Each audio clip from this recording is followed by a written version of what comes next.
الحمد لله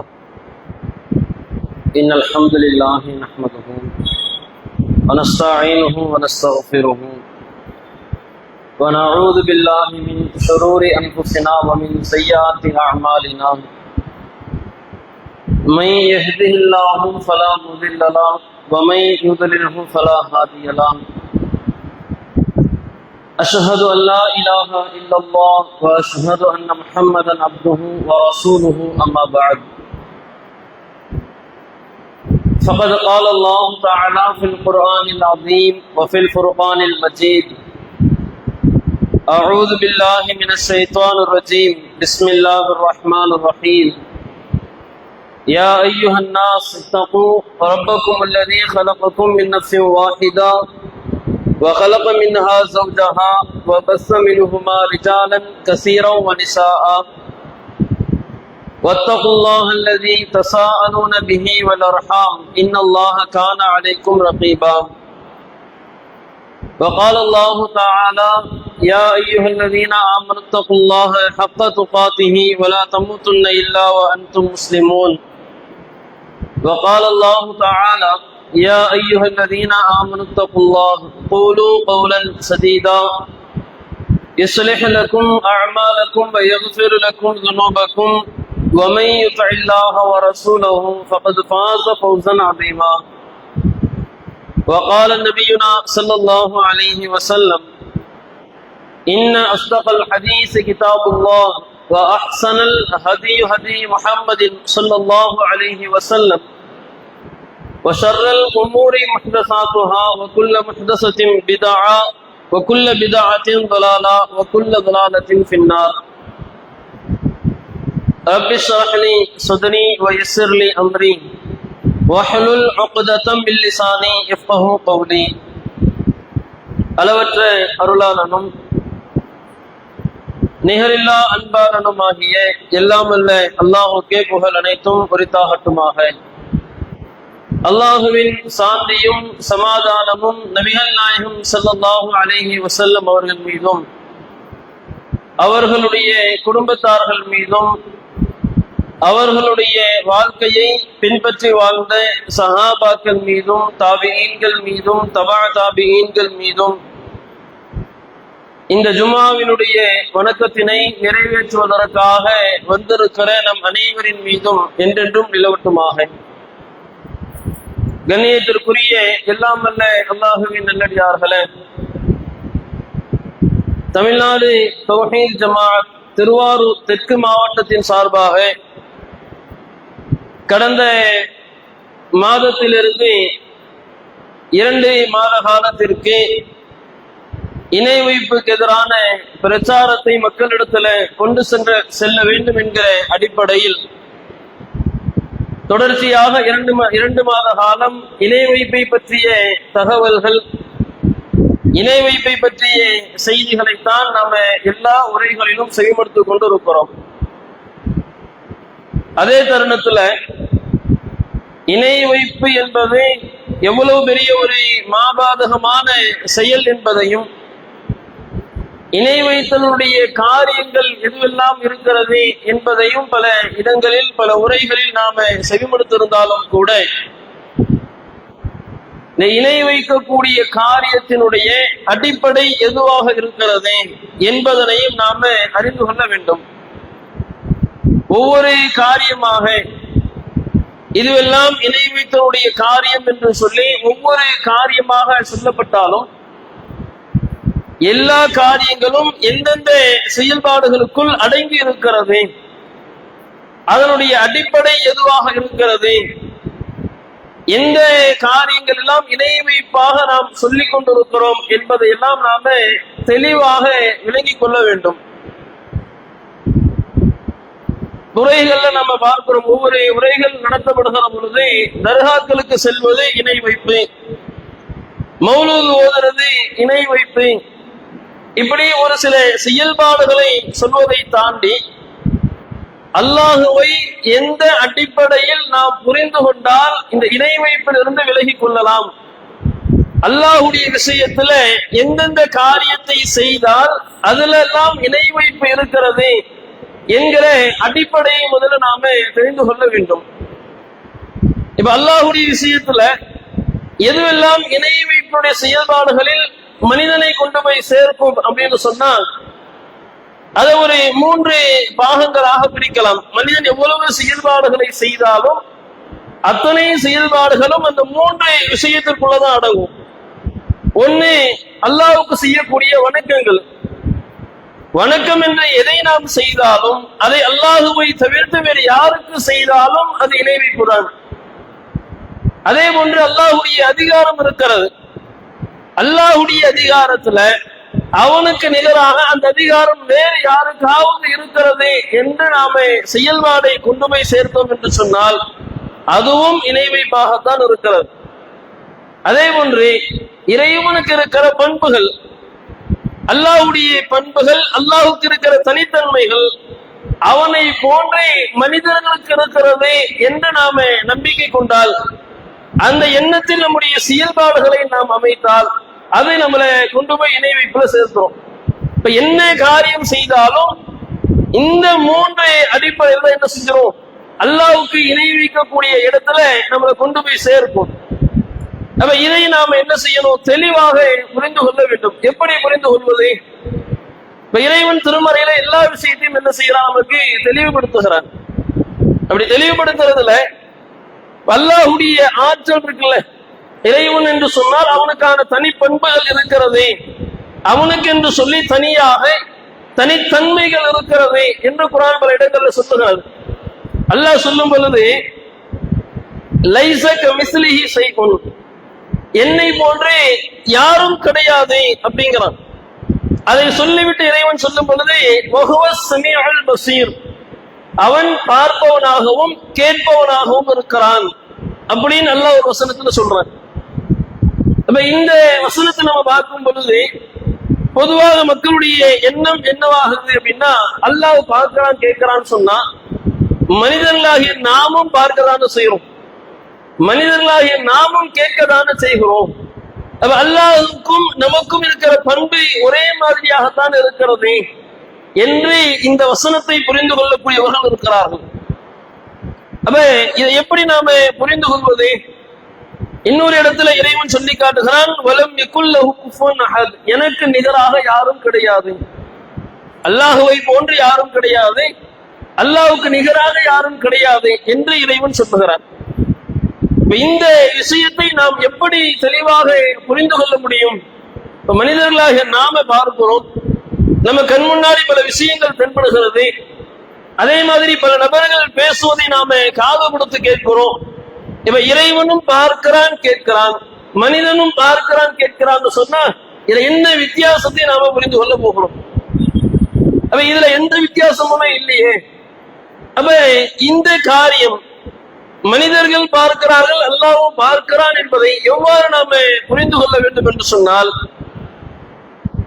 இறைவன் பார்ப்பதை போன்று, இறைவன் கேட்பதை போன்று, இறைவனுக்கு இருக்கிற தனித்தன்மைகளை போன்று உலகத்தில் எந்த மனிதர்களுக்கும் கிடையாது என்பதை நாம் அழகாக புரிந்து கொள்வதற்கு உலகத்தில் இறைவன் ஏராளமான பாடங்களை நமக்கு காண்பித்து தந்திருக்கிறார். உலக நடைமுறை வாழ்க்கைகள்ல நம்மோடு பயணிக்கக்கூடியவர்களுடைய செயல்பாடுகள் நமக்கு அது அழகான ஒரு பாடமாக இருக்கும். எந்த அளவுக்கு அதை நாம் தெளிவாக புரிந்து கொள்ள முடியும் என்று சொன்னால், உதாரணத்துக்கு இறைவனுடைய பார்வையும் நம்முடைய பார்வை எடுத்துக்கிடுங்க. ஒரு பள்ளிக்கூடத்துல ஒரு வகுப்பில ஒரு 50 மாணவர்கள் இருக்கிறார்கள். இந்த 50 மாணவர்களை பொறுத்தவரையில எல்லா மாணவர்களும் சமமான நிலையில் முதல் மதிப்பெண்ணை எடுக்கக்கூடிய நிலையில் படிக்கக்கூடியவர்களாக இருப்பார்களா அப்படின்னு பார்த்தா கிடையாது.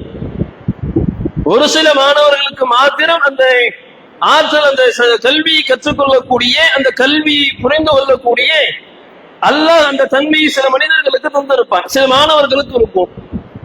ஒரு சில மாணவர்கள் எப்படி இருப்பாங்க, என்னதான் நம்ம தெளிவாக விளக்கமாக சொன்னாலும் அவங்களுக்கு அது புரியாது. அப்ப அவர்கள் அந்த வகுப்பினுடைய கடைசி ரேங்கா இருப்பாங்க, அல்லது அந்த வகுப்பில ஃபெயில் ஆகக்கூடிய நிலையில இருப்பாங்க. இவர்கள் 2 பேரையும் நாம கொஞ்சம் உதாரணமா எடுத்து பார்க்கலாம். எப்படி இந்த முதலாவது மதிப்பெண் பெறுகிற மாணவர் இருக்கிறார்ல, அவருடைய இடத்தை இறுதியாக இருக்கக்கூடிய மாணவர் அடைய வேண்டும் என்று சொன்னால் பல மாதிரியான கஷ்டப்படணும். ஏன்னா அவனால முடியாது. அவனுடைய அறிவுரை என்ன செய்யாது, அந்த பாடம் பதியாது, ஞாபக சக்தி கிடையாது, புரிந்து கொள்ளக்கூடிய தன்மை கிடையாது. அவன் பல சிரமங்களை அடைந்தால்தான், பல மாதிரியான கஷ்டப்பட்டால்தான் கொஞ்சம் முன்னேற முடியும். ஆனால் அதே முதல் மதிப்பெண் பெறக்கூடிய மாணவன் நினைத்தானேயானால் கடைசி ரேங்கு எடுக்கிறவனுக்கு ஈஸியா என்ன செய்யலாம், அவன் இந்த இடத்துக்கு வந்துடலாம். அவனுக்கு அது ரொம்ப இலகுவாக இருக்கும். இப்ப எப்படி முதல் மதிப்பெண் பெறக்கூடிய மாணவனிடத்துல கடைசி மதிப்பெண் பெறக்கூடிய மாணவர் செல்ல முடியாதோ, அது போன்றுதான் நம்முடைய பார்வையும் அல்லாஹ்வுடைய பார்வையும். நம்ம பார்க்கிற எல்லாத்தையும் அல்லாஹ் ஈஸியா பார்த்துடலாம். ஆனால் இறைவன் பார்க்கிற அனைத்தையும், இறைவன் கேட்கிற அனைத்தையும் மனிதர்களாகிய நம்மால் பார்த்து விட முடியுமா, கேட்டு விட முடியுமான்னு சொன்னா முடியாது. எவ்வளவு முயற்சி செஞ்சாலும் என்ன செய்ய முடியாது. இறைவனை போன்று கேட்கக்கூடிய ஆற்றல், இறைவனை போன்றே பார்க்கக்கூடிய ஆற்றல் மனிதனுக்கு கிடையாது. நல்ல சிந்திச்சு பாருங்க. இப்ப நாம ஒரு இடத்துல இருப்போம், ஒரு சபையில ஒரு 20 நபர்கள் அமர்ந்து இருக்கிறார்கள். ஒருவர் நடுவுல உட்கார்ந்து இருக்கிறார். 20 பேரும் ஒவ்வொரு கருத்தை ஒரே நேரத்தில் சொன்னால் யார் என்ன கருத்தை சொன்னாங்கன்னே புரியாது. 20 பேர் 20 மாதிரியான கருத்தை ஒரே நேரத்தில் சொல்லும் பொழுது அதை செவிமடுத்தி இவர் இதை சொன்னார், இவர் இந்த கருத்தை பதிய வைத்தார் என்று நம்மால் விலைக்கு சொல்ல முடியுமானா முடியாது. அல்லாஹ் விலைக்கு சொல்லுவான். மனிதனுடைய கேட்கக்கூடிய திறன் என்ன, ஒரு இடத்துல ஒரு மனிதர் ஒரு செய்தி சொன்னார்னா கேட்கலாம். ஒரே நேரத்துல ஒருவர் ஒரு செய்தியை சொல்லும் பொழுது நமக்கு தெளிவாக விளங்குமே தவிர்த்து 3 நபர்கள் 4 நபர்கள் ஒன்றிணைந்து சொன்னால் கூட நமக்கு அது தெரியாது. இப்படிதான் மனிதனுடைய நிலை இருக்கிறது. அதே மாதிரி பல செயல்பாடுகளை நம்மால் பார்க்க முடியும். இறைவனுக்கென்று இருக்கக்கூடிய பண்புகள், அவனுடைய தனித்தன்மைகள் உலகத்துல யாருக்குமே கிடையாது என்பதற்கு ஏராளமான உதாரணங்களை சொல்லலாம். ஒரு கணவன் மனைவி இருக்கிறாங்க. இதெல்லாம் நடைமுறை வாழ்க்கையில நம்ம பார்க்கக்கூடிய விஷயம், ஆனால் சிந்திக்காமல் விட்ட விஷயம். ஒரு கணவன் மனைவி இருக்கிறாங்க, நல்ல ஆரோக்கியமா இருக்கிறாங்க, நல்ல வலுவாக கிரகார்த்தமாக இருக்கிறாங்க. ஆனால் அவர்களுக்கு குழந்தை கிடையாது. பல மாதிரியான மருத்துவர்களை சிந்திக்கிறார்கள், பல மாதிரியான மெடிசன்ஸ் எடுக்கிறாங்க, எல்லா வகையிலும் செஞ்சு பார்க்கிறாங்க. ஆனால் அவர்களுக்கு குழந்தை பிறக்கல. ஏன் பிறக்கல? மருத்துவ ரீதியாக மருத்துவம் செய்கிறோம், பல மாதிரியான முயற்சிகளை எடுக்கிறோம். குழந்தை பெறுவதற்கு என்னென்ன வழிகளை எல்லாம் மருத்துவ ரீதியாக சொல்லப்படுகிறதோ அத்தனை முயற்சிகளையும் எடுக்கிறோம். ஆனால் குழந்தை பிறக்கல. காரணம் என்ன? இறைவனுடைய நாட்டம் கிடையாது. குழந்தை தருவது என்பதை அல்லாஹ்விடத்துல அவனுடைய கையில் இருக்கிறது. அவனை தவிர்த்து அது வேறு யாராலையும் முடியாது என்பதுதான் இறைவன் நமக்கு தரக்கூடிய பாடம்.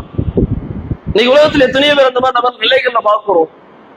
ஆனா நம்ம ஆளுங்க என்ன செய்வாங்க, குழந்தை பெறவில்லை என்று சொன்னால் மருத்துவ ரீதியாக எடுக்கிற முயற்சியை தாண்டி செய்யப்படுகிற நிகழ்வு என்னன்னா, யார் யாரை போய் சந்திக்கலாம். சிதம்பரத்துக்கு பக்கத்துல ஒரு தர்கா இருக்கிறார். இப்ப சமீப காலமா அந்த தர்கா இயங்கல. ஆனால் ஒரு 8 வருடம் 10 வருடங்களுக்கு முன்னாடி எல்லாம் பாத்தீங்கன்னு சொன்னா அந்த தர்காவுடைய ஃபேமஸ் என்னன்னா, அந்த தர்காவுக்கு போனா குழந்தை பிறந்துடும். இப்ப சமீபம் ஒரு 10-8 வருட காலமாக அந்த தர்கா இயங்காமல் இருக்கிறது. முன்னாடி எல்லாம் பாத்தீங்கன்னு சொன்னா பள்ளிப்படை அப்படின்னு சொல்லுவாங்க. சிதம்பரத்துக்கு பக்கத்துல இருக்கிற ஒரு சின்ன கிராமம். அங்க போனீங்கன்னா அந்த இடத்துல இருக்கிற தர்காவுல அங்க போனால் குழந்தை பிறந்து விடும் என்கிற நம்பிக்கை. பல நபர்கள் அந்த இடத்துக்கு போறாங்க. இன்றைக்கும் நிறைய இடங்களை சொல்லலாம். பல இடங்களில் பல மனிதர்களுக்கு குழந்தை தருகிற ஆற்றல் இருக்கிறது என்று நம்ம மக்கள் நம்பிக்கை கொண்டிருக்கிறார்கள். ஆனால் இறைவன் நாடினால் மட்டும்தான் குழந்தை பிறக்கும். என்ன முயற்சி செஞ்சாலும் அதற்கான வாய்ப்பு கிடையாது என்பதை அல்லாஹ் நமக்கு பல விஷயங்கள்ல நமக்கு சொல்லித்தரோம். மருத்துவ ரீதியா எடுத்து பாருங்க, மனிதனுக்கு ஏராளமான நோய்கள் வருகிறது. நோயின்னு சொன்னாலே இன்றைக்கும் நாம பெருசா பேசுற நோய் என்ன அப்படின்னு சொன்னா கொரோனா என்று சொல்லக்கூடிய நோய் தான் 2020 வந்தது. இந்த கொரோனா நோய் எல்லாம் நம்ம நல்ல ஆழமா சிந்திச்சு பார்த்தோம் அப்படின்னு சொன்னாலே இறைவன் எவ்வளவு தனித்துவம் வாய்ந்தவன் என்பதை நம்மால் புரிந்து கொள்ள முடியும். 2020 கொரோனா வந்துச்சு. பல லட்சக்கணக்கான மக்கள் கொரோனாவுல பாதிப்புக்கு உள்ளானாங்க. அந்த பாதிப்புக்கு உள்ளானவர்களை 3 பகுதிகளாக பிரிக்கப்பட்டார்கள். ஒன்றே கொரோனாவுடைய பாதிப்புக்குள்ளான மக்கள், இந்த கொரோனா ஏற்பட்டு அதனால் மரணித்தவர்கள், கொரோனா வந்து அதனால் குணமடைந்தவர்கள், மருந்து கண்டுபிடிக்கப்படாமல் எப்படி அவர்கள் குணமானார்கள், இந்த குணமாகக்கூடிய தன்மை எப்படி கிடைத்தது. நிறைய பேர் பல நபர்கள் கொரோனா வந்துச்சுன்னாங்க, திடீர்னு பார்த்தா எனக்கு சரியாயிடுச்சுன்னா எப்படி மருந்து கண்டுபிடிக்கப்படல, தெளிவான இதற்கு இதுதான் மருந்து என்று தெளிவாக சொல்லப்படல. பல நபர்கள் அதற்கான மருந்துகளாக பல மருந்துகளை பயன்படுத்தினாலும் எதுவுமே இதுக்கு நிலையானது அப்படின்னு சொல்லப்படல. ஆனால் குணமடைந்தார்கள் என்று சொன்னால் எப்படி குணமடைந்தார்கள், குணமடைவதற்கு அவர்கள் எப்படி முடிந்தது என்றைக்காவது நாம யோசிச்சிருக்கிறோமா? கண் முன்னாடி கேன்சர் பேஷண்டே பார்க்கிறோம், நிறைய சொல்லிக்கிட்டே போகலாம். இந்த கேன்சர் பேஷண்ட்ல பாத்தீங்கன்னு சொன்னா நல்ல திரகார்த்தமா இருப்பார். இப்பதான் முதல் ஸ்டேஜ் டாக்டர் சொல்லுவோம்.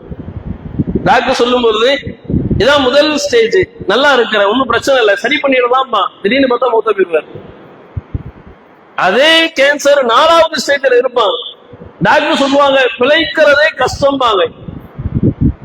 இந்த உடல் ஒரு 2 மாதம் 3 மாதங்களை கடந்துருச்சுன்னு சொன்னா பெரிய விஷயம்பா. ஆனா அவங்கள பார்த்தா 1 வருஷம் 2 வருஷம் சொல்லி உயிரோடு வாழ்ந்து கொண்டே இருப்பார்கள், திரகார்த்தமா இருக்க மாட்டாங்க. எவ்வளவு திரகார்த்தமாக உடல் வலுவாக இருந்தாலும் விரைவாக மரணிக்கக்கூடியவர்கள் இருக்கிறார்கள். உடல் பலகீனமாக இருந்தாலும் பல வருடங்கள் உயிரோடு இருப்பவர்கள் இருக்கிறார்கள். எப்படி புரிகிறது? இதுவெல்லாம் நமக்கு எதை கற்றுத்தருகிற பாடம் அப்படின்னு சொன்னா, இறைவன் அவனுக்கென்று சொல்லி தனியாக சில பண்புகளை வைத்திருக்கிறான். அந்த பண்பு உலகத்துல எந்த மனிதர்களுக்கும் கிடையாது. யார் நினைத்தாலும் அந்த பண்பை மாற்ற முடியாது, அந்த பண்பை கொண்டு வர முடியாது என்பதற்கு ஏராளமான உதாரணங்களை இறைவன் நம்முடைய வாழ்க்கையில நமக்கு காண்பித்து தந்திருப்பதை பார்க்கிறோம்.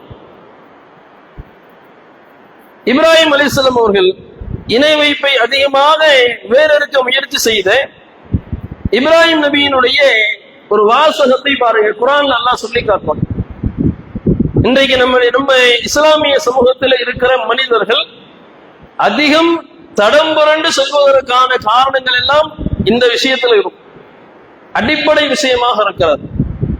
அதை இப்ராஹிம் அலைஹிஸ்ஸலாம் அவர்கள் எப்படி உடைக்கிறாங்க அப்படின்னு சொன்னா, இறைவன் திருமறை குர்ஆன்ல சூரத்து ஷூரா என்று சொல்லக்கூடிய அத்தியாயத்தில் சொல்லி காட்டுகிறார்.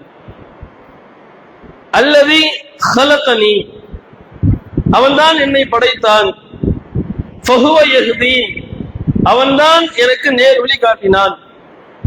இப்ராஹிம் அலைஹிஸ்ஸலாம் அவர்கள் தன்னுடைய சமுதாய மக்களிடத்தில் சொன்ன வார்த்தை அல்லதி ஹலகனி ஃபஹுவ யஹ்தி, அல்லாஹ் தான் என்னை படைத்தான், அவன்தான் எனக்கு நேர் வழி காட்டினான். வல்லதி ஹுவ யுத்இமுனி வ யஸ்கீன், அவன்தான் எனக்கு உணவளிக்கிறான், நான் பருகுவதற்கு நீரும் அவன்தான் எனக்கு வழங்குகிறான். வ இதா மரிது, நான் நோய்வாய்ப்பட்டிருந்தால், எனக்கு ஏதாவது நோய் ஏற்பட்டது என்று சொன்னால் ஃபஹுவ யஸ்கீன், அந்த நோய்க்கு அவன்தான் நிவாரணம் தருகிறான். வல்லதி யுமீதுனி, அவன்தான் என்னை மரணிக்கவும் செய்கிறான். சும்ம யுஹீன், பிறகு என்னை உயிர்ப்பித்தும் எழுப்புகிறான். இது இப்ராஹிம் அலைஹிஸ்ஸலாம் அவர்கள் தன்னுடைய சமுதாய மக்களிடத்தில் பிரச்சாரம் செய்கிற பொழுது இறைவனுடைய வல்லமையை, அல்லாஹுடைய ஆற்றலை குறித்து பேசிய செய்தி. இந்த உணவு வழங்குதல், தண்ணீர் வழங்குதல், நோய் ஏற்படுதல், இது எல்லாமே இன்றைக்கு மனிதர்களுக்கு ரொம்ப அத்தியாவசியமான தேவையான ஒரு விஷயம். ஒரு மனிதர் நோய் ஏற்படுது அப்படின்னு சொன்னால் உடனடியாக அதை சரி செய்வதற்கு, அதை குணமாக்குவதற்கான வழி என்ன இருக்கு அப்படின்னு நம்ம தேடுவோம். அதே போன்று உணவின் மூலமாகவோ அல்லது மற்ற பொருளாதாரத்தின் மூலமாகவோ ஏதாவது நமக்கு ஒரு கஷ்டம் ஏற்படுகிறது என்று சொன்னால் அதை சரி செய்வதற்கான வழி என்ன என்பதை விரைந்து தேடுகிறோம். இது மனிதர்களுடைய இயல்பான ஒரு விஷயம். ஆனால் அந்த தேடுதல் எப்படி இருக்கிறது? ஒரு கஷ்டம் வந்துருச்சு, பொருளாதார ரீதியாக, உணவு ரீதியாக ஒரு பெரும் வறுமை, பெரும் கஷ்டம் நமக்கு ஏற்படுகிறது. நம்ம தேடக்கூடிய பாதை எப்படி அமைந்திருக்கிறது? அந்த கஷ்டத்தை நாம சரி செய்யணும். இந்த வசனத்துல அல்லாஹ் என்ன சொல்லி காட்டுறான்? உனக்கு கஷ்டம் என்று சொன்னால், உனக்கு ஏதாவது சிரமம்னு சொன்னா நான் உனக்கு உணவளிக்கிறேன், நேரடியாக தரங்கிறான்ல. ஆனால் நாம் தேடி செல்லக்கூடிய பாதை எப்படி இருக்கிறது?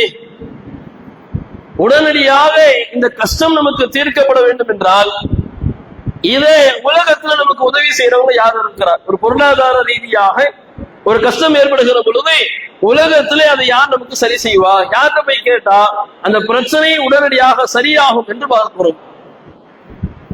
அங்கேயும் எதுவுமே வாய்ப்பில்லை. அடுத்து தேடக்கூடிய பகுதி என்ன? படைத்த ரப்பல் ஆலமீன் கேட்பதை விட அவனை விடுத்து விட்டு இறந்து போன மனிதர்களிடத்திலே கையேந்துகிற நிலைகளை பார்க்கணும். அடுத்து அங்க நிற்கிறோம். இன்றைக்கு இஸ்லாமிய சமுதாயத்தில் அதிகமான நபர்கள் செய்யக்கூடிய நிகழ்வு என்ன? ஒரு தேவை, ஒரு கஷ்டம் என்று சொன்னால் இந்த கஷ்டத்திற்கு நாம போய் கேட்பது என்பது அல்லாத மற்றவர்களிடத்தில் தான் நாம போய் நிற்கிறோம். ஆனால் இறைவன் திருமறையில நமக்கு எப்படி சொல்லி தர்றான்? நமக்கே ஒரு கஷ்டம் ஏற்படுகிறது அல்லது ஏதாவது ஒரு பிரச்சனை ஏற்படுகிறது என்றால் அதற்கான தீர்வு அல்லாஹ்விடத்தில் இருக்கிறது. குர்ஆன்ல இறைவன் சொல்லும் பொழுது ஃபல்லாஹு கைருன் ஹாஃபிதா, அல்லாஹுவை விட சிறந்த பாதுகாவலன் யார்? யாருமே கிடையாது. குர்ஆன்ல அல்லாஹ் சொல்லி காட்டுறான், அல்லாஹுவை விட சிறந்த பாதுகாவலன் யாரும் கிடையாது. அல்லாஹ் தான் நம்மை பாதுகாக்கிறான். அவன் நம்மை பாதுகாப்பதை போன்று, அவன் நமக்கு உணவளிப்பதை போன்று யாராலும் உணவளிக்க முடியாது. அதை அல்லாஹ் தெளிவாகவே சொல்லும் பொழுது, குல் இதுல்லதீன ஸஅம்தும் மின் தூனிஹி, அல்லாஹ் அல்லாஹ்வே நீங்கள் யாரை அழைக்கிறீர்களோ அவர்களிடத்தில் நீங்கள் கேளுங்கள். அல்லாஹ் சொல்லி காட்டுறான், ஃபலா யம்லிகூன கஸ்ஃபல் துர்ரி அன்கும் வலா தஹ்வீலா. அவங்க எப்படி இருப்பாங்க? உங்களுக்கு ஏற்படுகிற கஷ்டத்தை விட்டும் அந்த கஷ்டத்தை உங்களிடத்திலிருந்து நீக்குவதற்கும் அல்லது அந்த கஷ்டத்தை நன்மையாக மாற்றுவதற்கும் அவர்களுக்கு எந்த சக்தியும் கிடையாது, அவர்களால் முடியாது என்று அல்லாஹ் சொல்லி காட்டுறான்.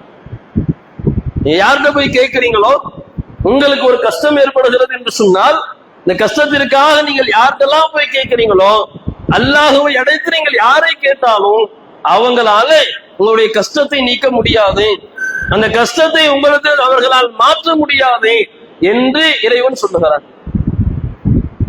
இந்த கஷ்டத்திற்கும் மருத்துவத்திற்கும் நாம செய்யற முதல் அடிப்படை விஷயம் என்ன தெரியுமா?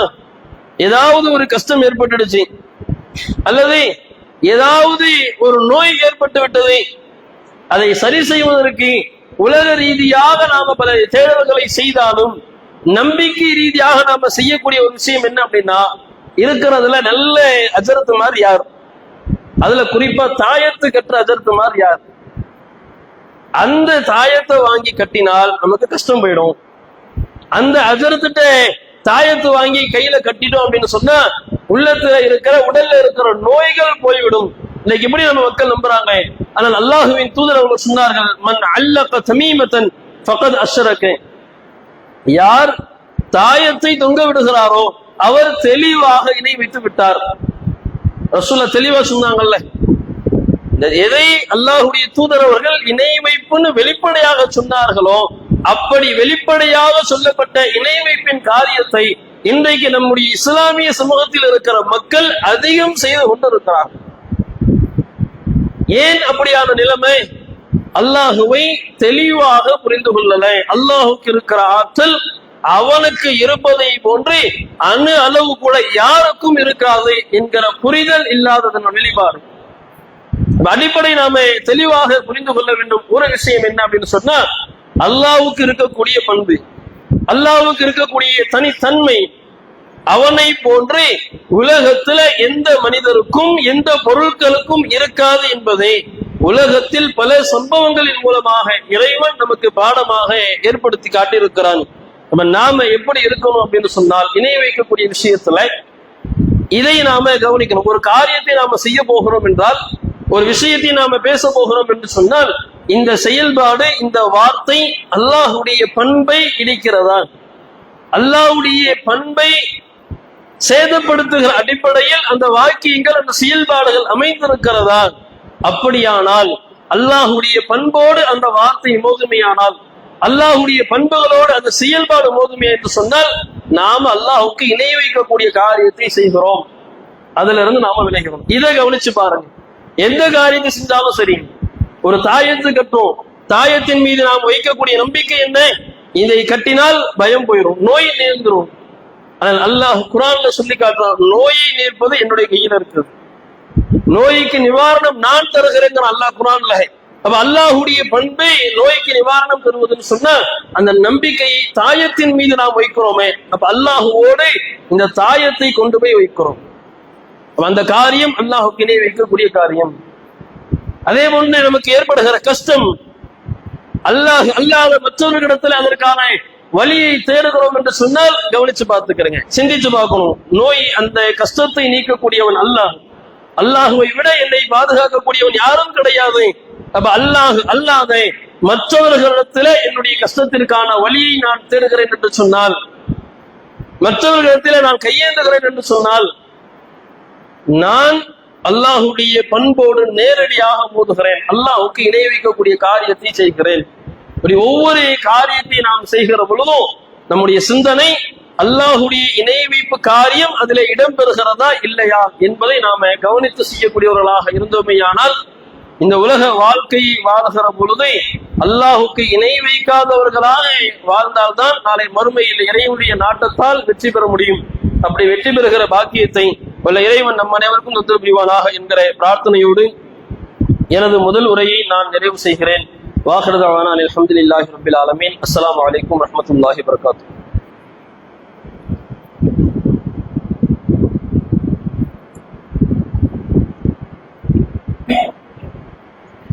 அஸ்ஸலாமு அலைக்கும் வரஹ்மத்துல்லாஹி வபரகாத்துஹு. அளவற்ற அருளாளனும் நிகரில்லா அன்பாளனுமாகிய எல்லாம் அல்ல அல்லாஹுக்கே புகழ் அனைத்தும் உரித்தாகட்டுமாக.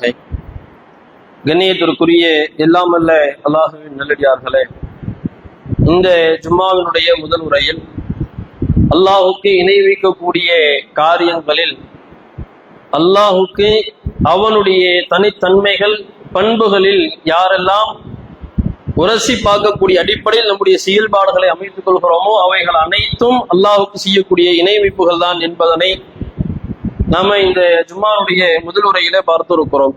அதனுடைய தொடர்ச்சியாக ஒரு மனிதர் மரணிக்கிற பொழுது அல்லாஹுக்கு இணை வைக்காதவராக மரணித்தால் நாளை மறுமை நாளில் இறைவனுடைய அருளால் வெற்றி பெறுவதற்கான வாய்ப்பு இருக்கிறது என்பதனை அல்லாஹும் அல்லாஹுடைய தூதரும் பல இடங்கள்ல நமக்கு சொல்லி இருக்கிறாங்க. அதுல ஒரே ஒரு செய்தியை மாத்திரம் இங்கே நான் நினைவுபடுத்திக் கொள்ள விரும்புகிறேன். திருமதியிலே பதிவு செய்யப்படக்கூடிய ஒரு செய்தி, நீண்ட பெரிய ஒரு சம்பவம். மறுமை நாள்ல அல்லாஹுடைய தூதர் அவர்கள் சொல்லுகிறார்கள், ஒட்டுமொத்த எல்லா படைப்பினங்களுக்கு முன்பாகவும் அல்லாஹ் ஒரு மனிதரை தனிமைப்படுத்தி நிப்பாட்டுவான். எல்லா படைப்பும் அங்க இருக்கும். எல்லா படைப்புகளுக்கு முன்பாகவும் ஒரு மனிதரை அல்லாஹ் என்ன செய்வான் சொன்னா தனிமைப்படுத்தி நிறுத்துவான். அப்படி நிறுத்துகிற பொழுது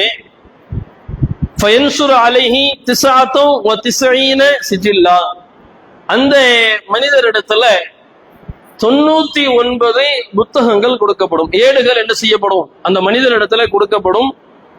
குல்லு சிஜில்லும் மிஸ்லி மத்தல் பசர், ஒரு ஏடும் எவ்வளவு பெரியதாக இருக்கும் அப்படின்னு சொன்னால் அவருடைய கண் பார்வை எவ்வளவு தூரத்திற்கு செல்லுகிறதோ அந்த அளவிற்கு பெரியதாக ஒவ்வொரு ஏடுகளும் இருக்கும் அப்படின்னாங்க.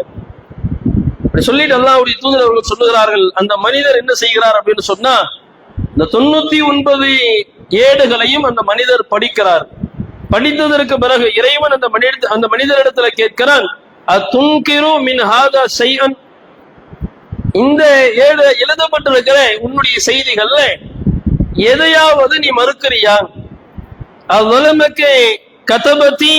கதபத்தியல் ஹாஃபிதுன், என்னுடைய பாதுகாவலர்கள், உன்னுடைய பதிவுகளை, உன்னுடைய செயல்பாடுகளை பதிவு செய்த எழுதிய என்னுடைய எழுத்தாளர்கள் ஏதாவது ஒரு விஷயத்துல உனக்கு அநியாயம் செஞ்சுட்டாங்களா அப்படின்னு நீ பார்த்துட்டு சொல்லு அப்படின்னு சொல்லும் பொழுது அந்த மனிதர் அல்லாஹ்விடத்துல பதில் அளிக்கிறார், லா யா ரப்பி, இல்ல என்னுடைய இறைவனை, நான் செய்த அத்தனை காரியங்களும் அதிலே பதிவு செய்யப்பட்டிருக்கிறது, நான் பேசிய வார்த்தைகள் பதிவு செய்யப்பட்டிருக்கிறது, எல்லா செயல்பாடுகளும் பதிவு செய்யப்பட்டிருக்கிறது என்று அந்த மனிதர் சொல்லக்கூடிய தருணத்துல தப்பிக்கிறதுக்கு ஏதாவது வழி இருக்கா? ஏன்னா நான் செய்த அத்தனையுமே பாவமான காரியம், என்னிடத்துல இருக்கிற அத்தனை செயல்பாடுகளை நான் படிக்கிற பொழுது நான் அத்தனை பாவமான காரியத்தை செய்திருக்கிறேனே, இங்க இருந்து தப்பிக்கிறதுக்கு ஏதாவது வழி இருக்குமான்னு தெரியலையேன்னு சொல்லக்கூடிய தருணத்துல அல்லாஹ் சொல்லுகிறான், இந்த இடத்தில் யாருக்கும் அநீதி இழைக்கப்படாது.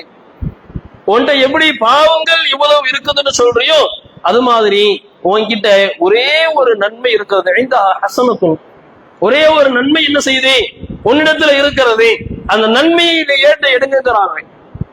அல்லாஹ் அந்த நன்மையின் ஏற்ற எடுங்கள் என்று சொல்லுகிற பொழுது அங்கிருந்து என்ன செய்கிறது,